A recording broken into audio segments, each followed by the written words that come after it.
Question number 108 क्या है कि if alpha is equal to limit x tending to a, और ये फंक्शन जो है ग्रेटेस्ट इंटीजर के अंदर है, क्या है, under root of 2 minus x plus under root of 1 plus x, ये पूरा ग्रेटेस्ट इंटीजर फंक्शन के अंदर है।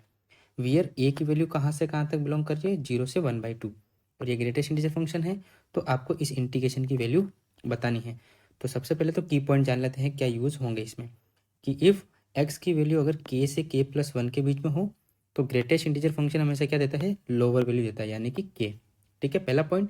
दूसरा, अगर फंक्शन इंक्रीजिंग फंक्शन है, इस इंटरवल के अंदर ए से लेके बी तक फंक्शन इंक्रीजिंग है, तो जो एफ एक्स की रेंज है वो कहाँ से कहाँ तक होगी, एफ ए से एफ बी तक। देख सकते हो आप ग्राफ में, एक्स इक्वल टू ए पर फंक्शन की वैल्यू एफ आ रही है और एक्स इक्वल टू बी पर फंक्शन की वैल्यू एफ बी आ रही है। तो जो फंक्शन की रेंज है ये वाली वाई की वैल्यू एफ ए से एफ बी में लाइक करेगी। ये दो पॉइंट आपको अच्छे से ध्यान में होने चाहिए, ठीक है ना। तो वीडियो को अच्छे से पूरा एंड तक देखना ताकि आपको मालूम चले कि ये जो कॉन्सेप्ट है दोनों पॉइंट किस तरह से इसमें यूज़ हो रहे हैं, वरना समझ में नहीं आएगा कि ये कहाँ लग गया, कौन सा कॉन्सेप्ट लग गया, ठीक है ना। तो क्वेश्चन को स्टार्ट करते हैं कि हमें गिवन है कि alpha is equal to limit x tending to a under root 2 minus x plus under root 1 plus x. ठीक है, ये आपके गिवन है। तो अब देखो ये ग्रेटेस्ट इंटीजर के अंदर है, ये जो फंक्शन है ये पूरा जीआईएफ के अंदर है। तो आप जानते हो कि अगर जो अंदर वाली वैल्यू है, ये वैल्यू, इसको मैं मान लेता हूँ एफ एक्स, है ना, यही कॉन्सेप्ट हम इसमें यूज़ करेंगे कि अगर ये वैल्यू हम बता दें कि अंदर वाले अगर के से के प्लस 1 के बीच में, यानी कोई दो नंबर के बीच में, मतलब इस फंक्शन की अगर मैं रेंज बता दूँ कि कहाँ से कहाँ तक लाई करता है, तो सीधा सीधा हमारे पास वैल्यू आ जाएगी इस फंक्शन की, है ना। ग्रेटेस्ट इंटीजर फंक्शन निकाल सकते सीधा ही। तो हमेशा इस तरह से सोचना है, तो जब ग्रेटेस्ट इंटीजर आए तब, ठीक है ना। तो अब देखो हम क्या करते हैं कि फंक्शन को मान लेते हैं f x equal to 2 minus x plus under root of 1 plus x, ये हमने फंक्शन मान लिया, ठीक है यहाँ तक। अब हमको ए की रेंज एक्चुअल में गिवन है 0 से 1/2, और एक्स टेंडिंग टू कहाँ है, ए है, तो एक्स की भी रेंज कहाँ से कहाँ तक, 0 से 1/2। अब इस रेंज में देखना है कि ये फंक्शन है वो कहाँ से कहाँ तक लाइक कर रहा है। तो हम क्या करते हैं, इसकी जो है नेचर चेक कर लेते हैं। नेचर कैसे चेक करते हैं, डेरिवेटिव निकाल लो आप। तो एफ डैश एक्स कितना आएगा, ये हो जाएगा -1/2 under root of 2 minus x plus 1/2 under root of 1 plus x. ठीक है, मैंने 1/2 बाहर ले लिया तो वैल्यू आई 1 under root of 1 plus x और -1 under root of 2 minus x. अब x बिलोंग्स टू 0 से 1/2 के बीच में अब वैल्यू पुट करके देख लो कि ये वैल्यू पॉजिटिव आएगी। इस रेंज के अंदर ये हमेशा ग्रेटर देन 0 आएगा। इसका मतलब जो फंक्शन एफ एक्स है वो क्या है, इज इंक्रीजिंग है। फंक्शन क्या है, इंक्रीजिंग है। किस इंटरवल में, x बिलोंग्स टू 0 से 1/2 के बीच में। तो हमें मालूम चल गया फंक्शन इंक्रीजिंग है इस इंटरवल में। तो एफ एक्स कहाँ लाइक करेगा, एफ एक्स बिलोंग करेगा f0 से लेकर के f1/2। बोला मैंने अभी कौन सा कॉन्सेप्ट यूज़ किया, ये वाला, ठीक है, सिंपल। अब देखो f0 की वैल्यू निकालेंगे। हमारे पास फंक्शन क्या था, हमने फंक्शन माना था 2 minus x plus under root of 1 plus x. तो यहाँ से f0 की वैल्यू निकालो, कितनी आ जाएगी, अंडर रूट 2 प्लस 1, और यहाँ से f1/2 की वैल्यू निकालो। जैसे आप कैलकुलेट करोगे ना, मैंने कर ली है तो कैलकुलेट करोगे तो √6 आएगा, ठीक है। मतलब फंक्शन की जो रेंज है वो कहाँ से कहाँ तक आ गई, ये आ गई अंडर रूट 2 प्लस 1 और ये अंडर रूट 6, ठीक है। यानी कि अगर इसको हम पॉइंट में लिखें तो कितना आएगा, ये हो गया 2.41 और 2.44, ठीक है। तो ग्रेटेस्ट इंटीजर मतलब फंक्शन की जो वैल्यू है ये कहाँ से कहाँ तक लाई करिए, देखो ये होता है 2, ये है 3, ये है 2.41 और ये है 2.44। इस रेंज में भी लाई कर रही हो चाहे इस रेंज में भी लाई कर रही हो, हमेशा ग्रेटेस्ट इंटीजर लोअर वैल्यू जो है इंटीजर पर गिरा देता है, इसको मतलब वैल्यू दे देता है ना। तो इसका मतलब limit alpha equal to x tending to a, जो हमारे पास वैल्यू आएगी under root 2 minus x plus under root of 1 plus x, इसी को हमने एफ एक्स माना था। तो ये वैल्यू कितना हो जाएगा, 2, यानी कि अल्फा की वैल्यू कितनी आ जाएगी, 2, ठीक है यहाँ तक। अब हमको इंटीग्रेशन की वैल्यू निकालनी है।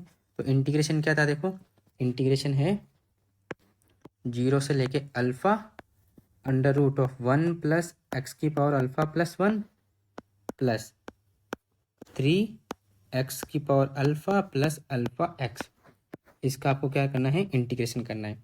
तो अल्फ़ा की वैल्यू पुट करो तो 0 से लेकर के 2 under root of 1 plus x cube plus ये हो गया 3 under root of x square plus 2x dx। इसका आपको इंटीग्रेशन करना है। तो ये सिंपल इंटीग्रेशन नहीं है, ठीक है, ये थोड़ा अच्छा इंटीग्रेशन है, तो मैं बता रहा हूँ कैसा कॉन्सेप्ट इसमें यूज़ होगा। इसीलिए मैंने बोला था कि एंड तक देखोगे ना तो समझ में आएगा वीडियो, है ना। तो आप क्या करोगे, अब देखो इसमें आपको क्या करना है कि ये जो वैल्यू है इसको मैं मान लेता हूँ एफ एक्स। तो मैंने लेट माना f x is equal to, ये एक ऐसा इंटीग्रेशन जिसमें एकदम नया कॉन्सेप्ट यूज़ हुआ, इसीलिए मैंने इसको क्वेश्चन में डाला है। तो f x equal to y मानेंगे हम क्या, एक्स स्क्वायर प्लस 2x की पावर 1/3, ठीक है। अब मैं क्या कर रहा हूँ, इसका इन्वर्स निकालेंगे, ठीक है। तो इन्वर्स निकालेंगे, देखो क्या होगा, ये हो गया y cube equal to x square plus 2x। तो यहाँ से कितना हो गया, x square plus 2x minus y cube equal to कितना, 0। तो क्वाड्रेटिक है तो सॉल्व करेंगे तो x इक्वल टू कितना होगा, -b plus minus under root of b square minus 4ac, तो ये प्लस हो जाएगा, डिवाइड में 2 है। तो यहाँ से x की वैल्यू कितनी आ गई, -1 plus minus under root of 1 plus y cube. Negative नहीं लेंगे क्योंकि हमारे पास जो x की वैल्यू है 0 से 2 के बीच में पॉजिटिव है, तो नेगेटिव वाला नहीं लेंगे। तो हमारे पास x इक्वल टू कितना आ गया, -1 प्लस अंडर रूट ऑफ, इसको ऐसे लिख सकता हूँ 1 प्लस वाई क्यूब की पावर 1/2। तो अब ये एक्चुअल में आया क्या, आपके पास इन्वर्स आया है ना, तो ये आया f inverse x is equal to -1 plus 1 plus y cube की पावर 1/2। यहाँ पर y नहीं लेंगे, x लेंगे, क्योंकि एफ इनवर्स x ले लें तो वेरिएबल चेंज हो गया, तो x क्यूब की पावर 1/2। तो अब देखो क्वेश्चन में देखो ध्यान से, यही है 1 प्लस एक्स क्यूब की पावर 1/2, ये रहा 1 प्लस एक्स क्यूब पावर 1/2। तो यहाँ से इसकी वैल्यू आ गई 1 प्लस एक्स क्यूब की पावर 1/2 की वैल्यू कितनी आ गई, एफ इनवर्स x प्लस 1। यानी कि क्वेश्चन में ऐसा क्वेश्चन है ये, इसमें देखो आपने किसी एक को एफ एक्स माना तो दूसरा उसका इन्वर्स निकल गया, ठीक है। तो ये अच्छा क्वेश्चन है इस बार। तो वैल्यू आ गई, तो अब हम वैल्यू पुट करेंगे, देखो कैसे। तो गिवन है इंटीग्रेशन ऑफ 0 से 2, और इसकी जगह हम लिखेंगे एफ इनवर्स x प्लस 1 और इसकी जगह एफ एक्स, ठीक है। तो ये हो गया F inverse x plus 1 plus F x, ये हमारे पास इंटीग्रेशन आ गया। बस इसको सॉल्व करना है, तो कैसे करेंगे, ये हो गया 0 से 2, तीनों को अलग अलग सॉल्व करेंगे, F inverse x dx plus 0 से 2 1 dx प्लस 0 से 2 एफ एक्स डी एक्स, ठीक है यहाँ तक। तो ये तो सिंपल सा हो गया, इसकी वैल्यू कितनी हो गई 2 प्लस, और इसको अभी तक रहने दो, एफ एक्स डी एक्स। इसको तो सॉल्व कर नहीं सकते, एफ एक्स गिवन नहीं है, तो अब इसको सॉल्व करते हैं। तो ये कैसे सॉल्व होगा, देखो अब इसको सॉल्व कर रहा हूँ मैं, है ना। तो कितना आएगा, देखो ये हो गया 0 से लेकर के 2 F inverse x D x. जब भी एफ इनवर्स का आपको इंटीग्रेशन करना हो तो इसको टी मानो आप हमेशा, है ना। एक्स इक्वल टू आप हमेशा मानोगे एफ टी। तो यहाँ से हो गया डी एक्स इक्वल टू कितना हो गया, F dash T D T, यहाँ तक ठीक है। अब हमको एक्स की रेंज गिवन है 0 से 2, तो हमको टी की रेंज चाहिए। तो यहाँ से देखो इसको आप क्या ले सकते हो, t equal to f inverse x, ठीक है। अब हमें गिवन था एक्स इक्वल टू 0, तो हमारे पास टी की रेंज कितनी आ जाएगी, एफ इनवर्स 0, और एक्स इक्वल टू 2 पर वैल्यू कितनी आ जाएगी टी की, एफ इनवर्स 2, ठीक है। यहाँ तक इसमें कोई डाउट, सिंपल है, ये हो जाएगा एफ इनवर्स 0 और ये हो जाएगा एफ इनवर्स 2। और हमने एक्स को क्या माना था, एक्स को माना था एफ टी, वैल्यू पुट कर दी मैंने, तो एफ से एफ कैंसिल, तो हमारे पास वैल्यू कितनी आ गई। अब देखो एफ इनवर्स 0 की वैल्यू निकालनी है, हम एफ इनवर्स एक्स निकाल चुके ऑलरेडी, ये रहा एफ इनवर्स एक्स। जैसे ही मैंने एक्स इक्वल टू 0 पुट किया तो देखो -1 + 1 0, यानी कि एफ इनवर्स 0 की वैल्यू 0। एक्स इक्वल टू आप जैसे 2 पुट करोगे तो यहाँ हो जाएगा 1 + 2 का क्यूब यानी 8 हो जाएगा। यहाँ पर देखो यहाँ पुट करेंगे तो ये 8 हो जाएगा, +1 9, 9 का √3, तो 3 - 1 2 आएगी वैल्यू, है ना। सिंपल है, ये तो कैलकुलेशन कर सकते हो आप। तो एफ इनवर्स 2 इक्वल टू कितना हो जाएगा 2, तो हम वैल्यू पुट कर देते हैं 0 से 2, सेम ही वैल्यू आ गई, ठीक है। तो ये हो गया टी, और कहाँ पर, अच्छा डी एक्स की जगह हमको क्या रखना है, डी एक्स की जगह हमको रखना है F dash T D T, D x की जगह हमको रखना है F dash T D T, ठीक है। तो हमारे पास वैल्यू हो गई T into F dash T D T. इसका कैसे करोगे, आइलेट रूल से। तो यहाँ हो जाएगा, इसको हम मानेंगे फर्स्ट, इसको हम मानेंगे सेकेंड। ठीक है, तो हम क्या करते हैं, सॉरी, इसमें फर्स्ट सेकेंड इसको मानते हैं, इसको मानेंगे फर्स्ट, इसको मानेंगे सेकेंड। अब पहचाना हो कैसे है ना, देखो जिसका इंटीग्रेशन पॉसिबल है ना उसको आप सेकेंड मान लिया करो, ताकि फर्स्ट वाले को हम छोड़ देंगे डायरेक्टली।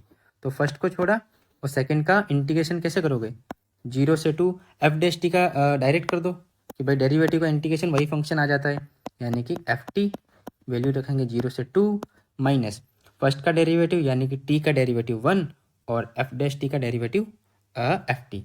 तो 0 से 2 ये हो गया एफ टी टी टी। तो अब वैल्यू पुट कर दो, यानी 2f2 माइनस 0 इंटू कुछ भी वैल्यू 0 हो जाएगी और ये आ गया इंटीग्रेशन 0 से 2 एफ टी डी टी।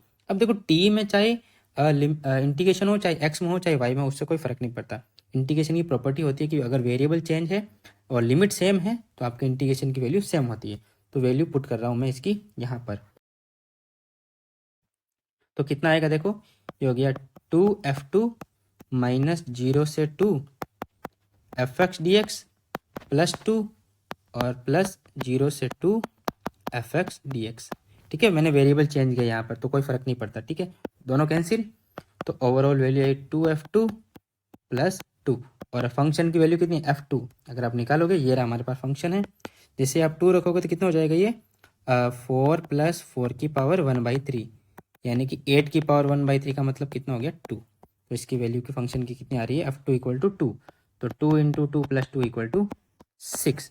तो हमारे पास जो इंटीग्रेशन है इसकी वैल्यू कितनी आएगी 6।